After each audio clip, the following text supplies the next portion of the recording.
The mountain road had always felt unsafe, even on clear days. It was the only highway that cut straight through that part of the range, a strip of asphalt balancing between cliffs and a deep valley. In the middle of it stood a concrete tunnel, driven like a nail into the rock, swallowing cars in echoing darkness and spitting them back out into wind and rain on the other side. Locals were used to fallen rocks, surprise fog, sudden snow. What they were not used to was a dog that behaved like a warning sign with a heartbeat. The first reports were vague. Drivers told the ranger station that a thin, dust-colored dog kept running out of the shadows at the tunnel exit. Some said he simply stood there, frozen in the beam of headlights. Others insisted he blocked the lane on purpose, forcing cars to slam on their brakes. One complaint mentioned near collisions, another spoke of a chain reaction that almost turned into a pileup. On the first day, the incident sounded like bad luck. On the second day, it sounded like a pattern. By the third, the rangers could not ignore it. What no one connected yet was the small note buried in the road maintenance report from 2 weeks earlier. It mentioned a minor landslide above the tunnel, cleared quickly before dawn. According to that report, the debris had been removed, the slope looked stable, and traffic returned to normal by breakfast. Nobody had gone farther up the hillside to look for anything but loose rock. The dog must have been there already. He had probably watched the machines push aside the broken earth and the road open again, while under the raw, exposed soil, something fragile and terrified stayed trapped in a space that used to be home. No one knew his early story. The first time the cameras caught him, he appeared out of the tunnel gloom like a ghost. A thin, medium-sized dog with dull, dust-colored fur, a ridge of bone along his spine, and one torn ear. Not young, but not old. Not wild enough to be a wolf, not clean enough to be anyone's pet. A creature that had learned to slip through human spaces without being seen, until the day he decided staying unseen was no longer an option. Drivers described that first day in similar ways. They were coming out of the tunnel, eyes adjusting from darkness to the harsh white of overcast sky, when suddenly, in the exact center of the lane, there he was. He stood with his front legs braced and his head low, as if he had been waiting for them. Brakes shrieked, tires stuttered, coffee splashed out of cups. A line of cars formed instantly. A few inches one way or the other, and he would have been crushed. But he did not flinch. He held the road. People shouted from inside their vehicles, leaned on horns, gestured angrily through windshields. The noise had no effect. Eventually, someone stepped out, clapped hands, waved a jacket, and managed to push the dog far enough toward the guardrail that the front of the traffic began to move again. For a moment, it looked like the problem was solved. Then, just as the last car in the pack began to roll, witnesses saw the dog rush back down the lane and plant himself in front of the next set of headlights, as if starting the whole situation from the beginning. He repeated this ritual throughout the day until exhaustion finally dragged him away into the rocks.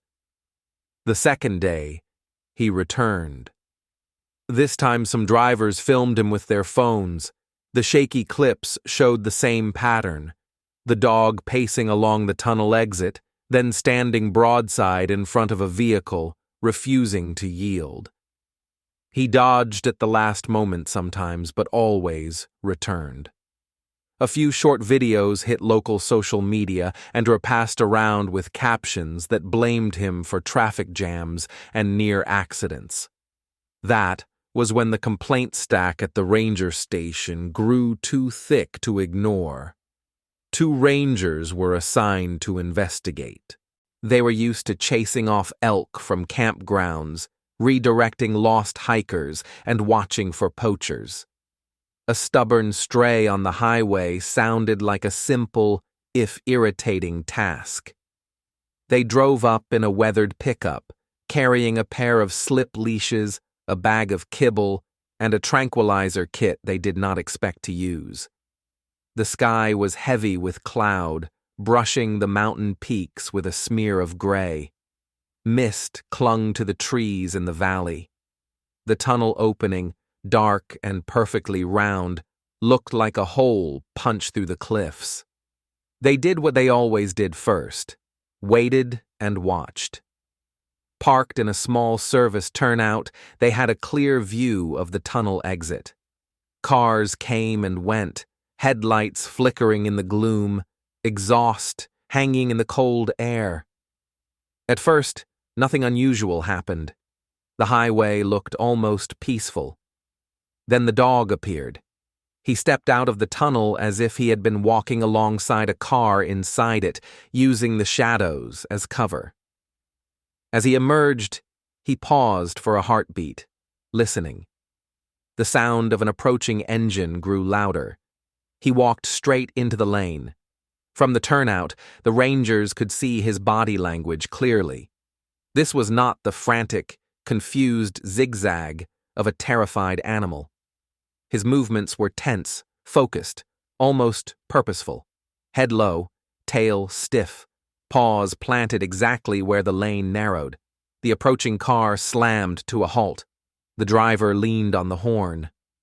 The dog turned his head once, as if confirming the car had indeed stopped, then looked past it toward the mountainside above the road. That small detail changed everything. One ranger raised binoculars and tracked his gaze. The slope was rough and steep there, cut by old rock falls and clotted with shrubs. On one patch of earth, just above the guardrail, the color of the soil was wrong, a lighter smear where the hillside had recently crumbled. Splintered roots poked out of it like broken ribs. The maintenance report flashed through the ranger's memory. Minor landslide, debris removed, road reopened. The dog stood perfectly still, torn ear angled toward the same section of land. Other cars began to pile up behind the first. Horns echoed inside the tunnel. The rangers finally stepped out of the truck. One moved to direct traffic and keep a human shield between the dog and the cars, hands raised to slow everyone down. The other approached the animal with slow confidence, treats ready in an outstretched hand, voice steady and soothing. Usually a stray would either flee or crawl forward with wary hope. This dog did neither. He retreated a few steps, just out of reach, then broke suddenly toward the slope with a sharp, urgent burst of energy. He sprinted up the shallow embankment beside the guardrail and began to claw furiously at the loose stones of the recent slide. It was not the playful scratching of a bored animal. It was frantic digging, each movement powered by panic. Claws scraped rock, dirt scattered. The dog whined, a raw, choked sound that seemed to tear his throat. Then he stopped and looked back over his shoulder at the rangers, eyes bright with a strange, focused desperation, before throwing himself at the earth again.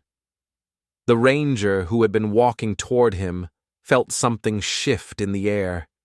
He climbed the embankment, boots sinking into the damp soil where the landslide had left a scar, and knelt beside the place the dog was digging.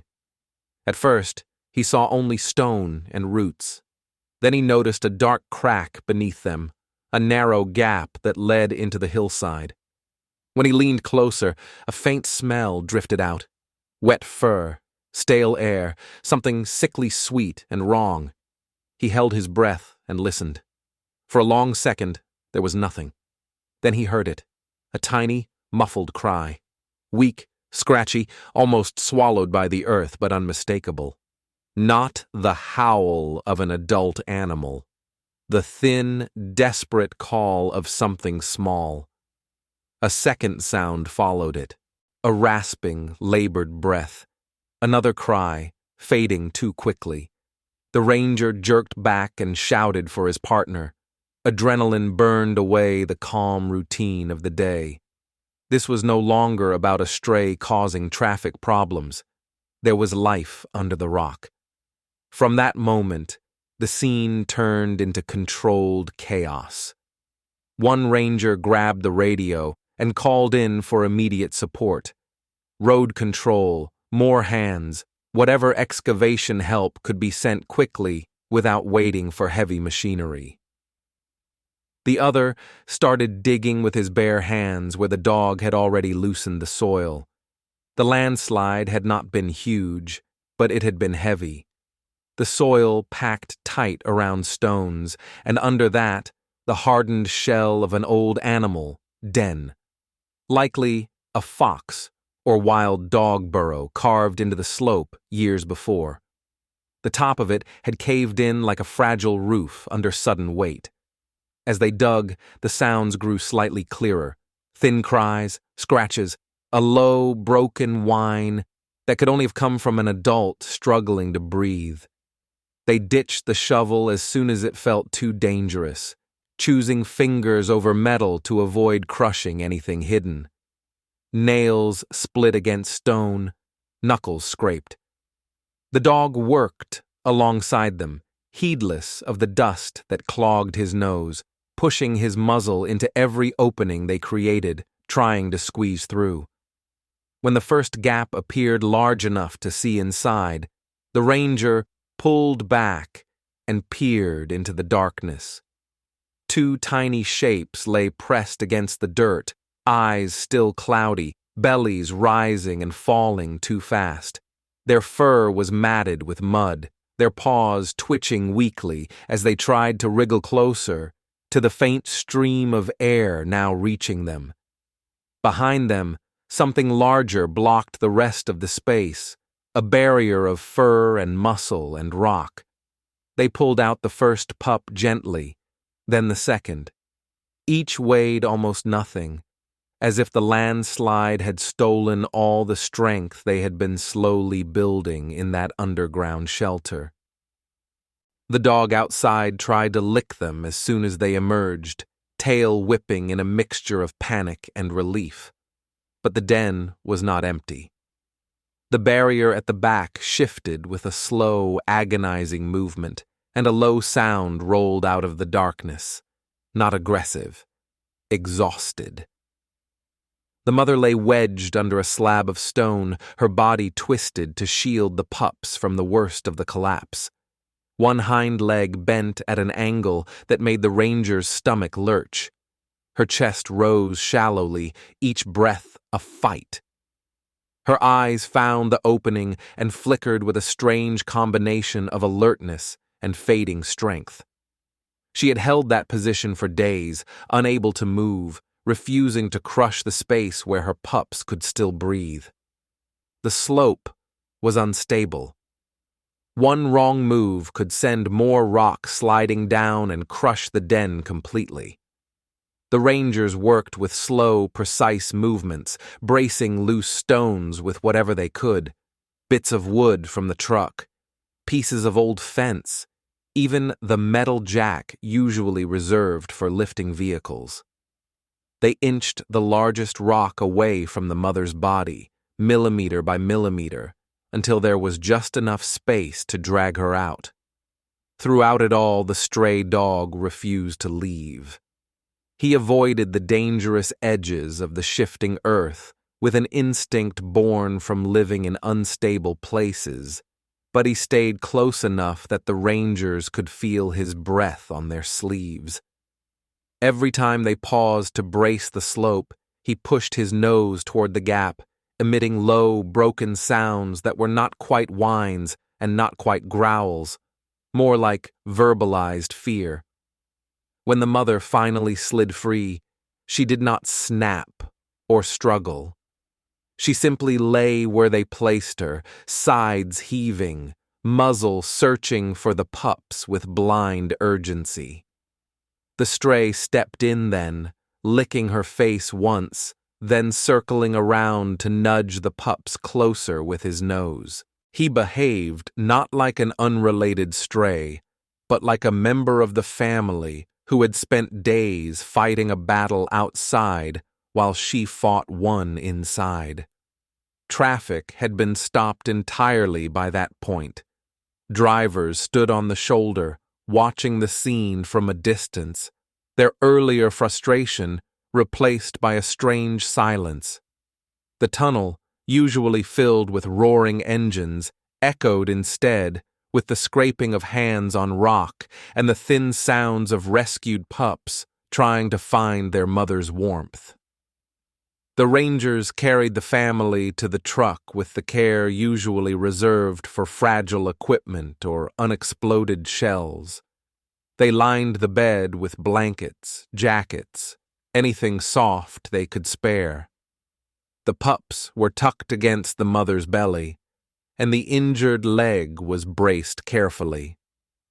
The stray dog jumped into the truck without being asked, settling himself in the small space at the edge of the blankets.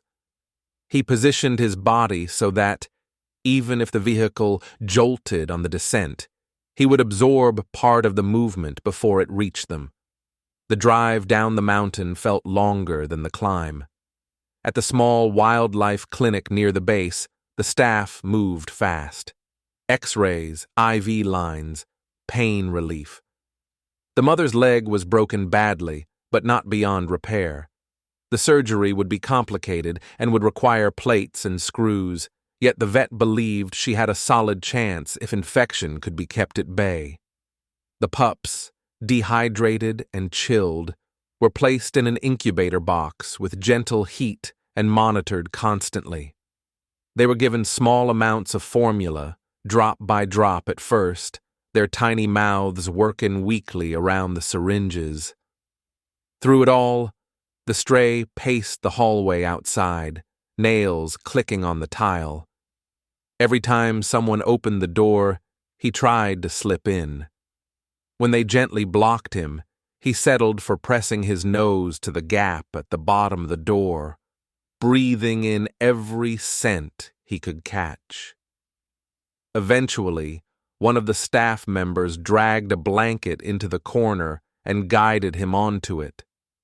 He lay down only when someone placed one of the pups within sight in a transparent carrier.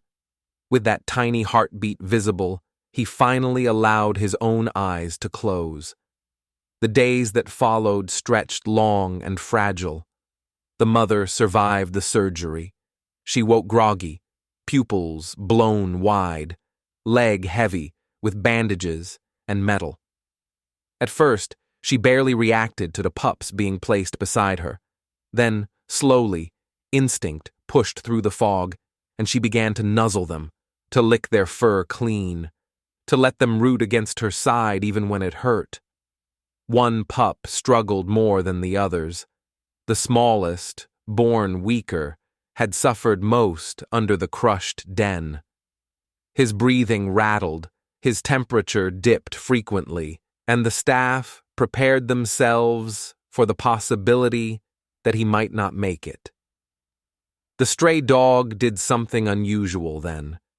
Whenever the weakest pup was taken out for extra care, he followed as far as he was allowed, lying down by the incubator or the warming pad. His presence seemed to calm the tiny creature. The monitors showed a small but noticeable improvement when the pup could hear the faint sound of the dog's breathing and feel the vibration of his low, steady, growl-like hum. No one taught him that. He simply did it, as if he refused to leave any member of the family alone after the days he had spent fighting for someone to listen. The story could have stayed small, a quiet victory known only to the handful of people involved. But the highway cameras had captured everything. The dog throwing himself into the path of traffic day after day, the rangers climbing the slope, the frantic digging, the careful carry down to the truck. Once those clips met the earlier phone videos online, a narrative formed on its own. People called him the Tunnel Guardian, the Landslide Sentinel, the dog who stopped cars to save lives. Local news ran a short piece. Regional networks picked it up. An environmental organization shared the story under a headline about attention to invisible damage after so-called minor landslides. Soon, the clinic began receiving packages labeled with shaky handwriting: blankets, food, donations, small toys shaped like bones and hearts. Children sent drawings of a brave dog standing in front of a tunnel, tiny puppies peeking from behind rocks. One class from a distant city mailed a stack of letters in which every child tried to guess what the dog had been thinking when he blocked the road. Most of the guesses involved simple ideas: that he loved his family and believed humans would help if he could just get them to stop. As weeks turned into months, the physical wounds healed. The mother's leg remained stiff but functional. She could walk without obvious pain, though running at full speed would never again be safe for her. The pups grew from fragile, trembling bundles into unsteady explorers who tripped over their own paws. They wrestled with one another, chewed anything that smelled like humans, and shrieked with outrage when bath time came. The stray dog transformed too. The dull, dusty coat filled out and gained a faint, healthy sheen. Ribs softened under new muscle. His eyes, once hard and watchful, learned to relax in the presence of people who moved slowly and spoke in calm voices. Even then, he never quite turned into a pet. There remained a distance in him, a thread of independence, as if part of his mind stayed on the mountain slope, always checking for danger. When the family was finally ready, the rangers had to decide what came next. Releasing them back near the tunnel was out of the question. The slope was being reinforced now, with new barriers and regular checks, but the highway would always cut through that landscape with speed and noise. Instead, arrangements were made with a larger sanctuary farther away, acres of protected land where semi-wild dogs and other rescued animals could move with some freedom under watchful eyes. 2 of the pups and their mother went there, transported in a vehicle modified for animal transfers. Staff members from the clinic went along, unwilling to say goodbye without seeing the new home with their own eyes. The smallest pup did not go with them. Somewhere along the process, one of the rangers had made a quiet decision that hardened into certainty.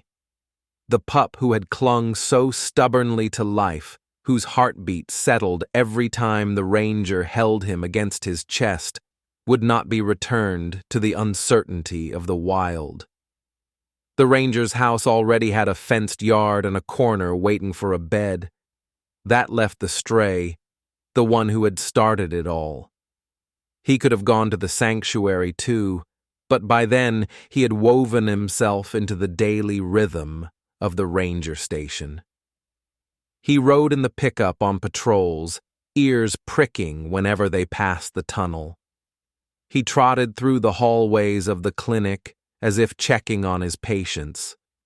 When new rescues arrived, he sniffed them once, decided whether they were stable, and then returned to his post near the door.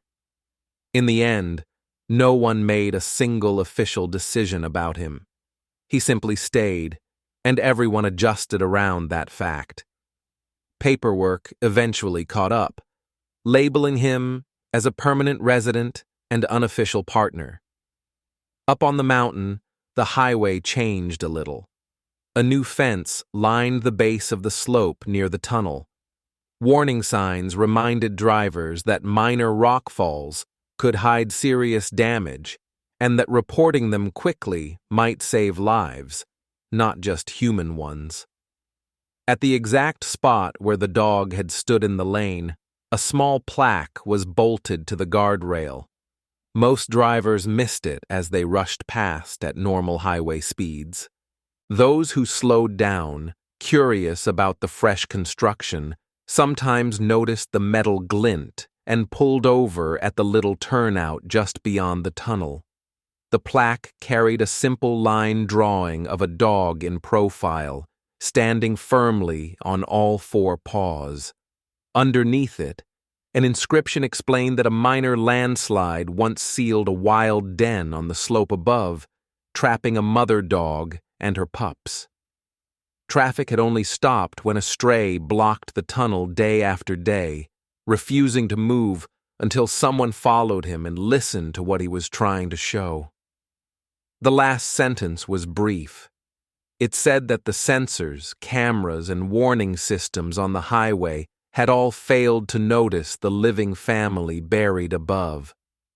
Only one old, dust-colored dog had refused to accept that nothing was wrong. And because he stood in the road and would not move, there were more hearts still beating in those mountains than anyone had expected.